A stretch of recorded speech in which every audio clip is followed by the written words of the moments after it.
স্বেচ্ছাসেবক দলের মহানগরের আহ্বায়ক রানা ও বরকতের নেতৃত্বে 50 থেকে 60 জন লোক নিয়ে অস্ত্র ও লাঠি সোঁটা হাতে নিয়ে মেশিনপাড়ার মোড়ে গাড়িগুলো ঘুরিয়ে দেওয়া হয়। সাংবাদিক ভাইরা ও প্রশাসন এই বিষয়ে অবগত আছে। সারা নারায়ণগঞ্জবাসী ও জানে, অথচ সে জানে না। মেট্রো হল স্ট্যান্ড পর্যন্ত মমিতা পরিবহনকে আসতে দেওয়া হয়নি। তারা 2 লক্ষ টাকা চাঁদা দাবি করেছে। ওনাদের এই চাঁদা না দেওয়ার কারণে আমাদের মমিতা বাসগুলো মেট্রো হল স্ট্যান্ডে আসতে দেওয়া হয়নি। মমিতা একটি লিমিটেড কোম্পানি। মমিতা সহ মেট্রো হল স্ট্যান্ড সকল পরিবহন 38-10 কমিটির পরিচালনা করে।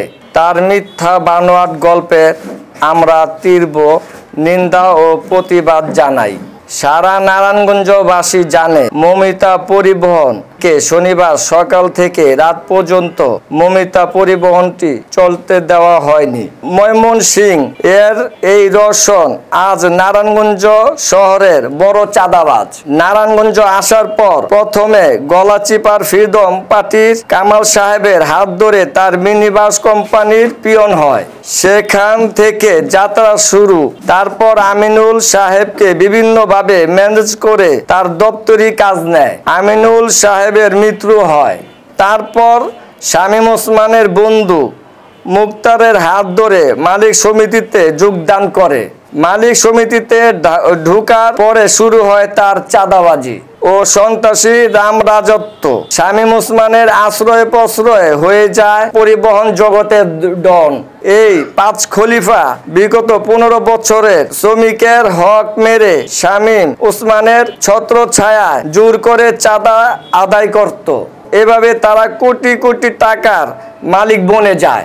রওশনের ছেলে আমেরিকায় থাকে। তার 4-5টি বাড়ি ও 6-7টি গাড়ির মালিক কিভাবে হলো, এটা আমাদের প্রশ্ন।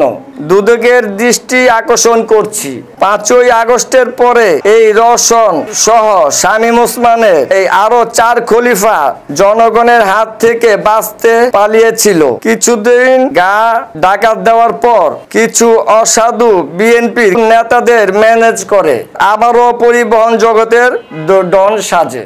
স্বেচ্ছাসেবক দলের রানা গাড়ি বন্ধ করছে। আমাদের অনেক ক্ষতিগ্রস্ত হয়েছে। শ্রমিকদের টাকা পয়সা দিতে পারি নাই। জাতির অবগতি হয়েছে। অনেক আমাদের এইখানে মহল্লার অনেক যানজট চাষা অনেক কিছু চালাতে হয়েছে। অনেক কিছুর আমরা বক্তব্য করতে হয়েছে। শ্রমিকদের চাঁদা পয়সা দিতে পারি নাই। 2 লাখ টাকা চাঁদা এসেছে। না দেওয়া নয়, গাড়ি বন্ধ করে দিব।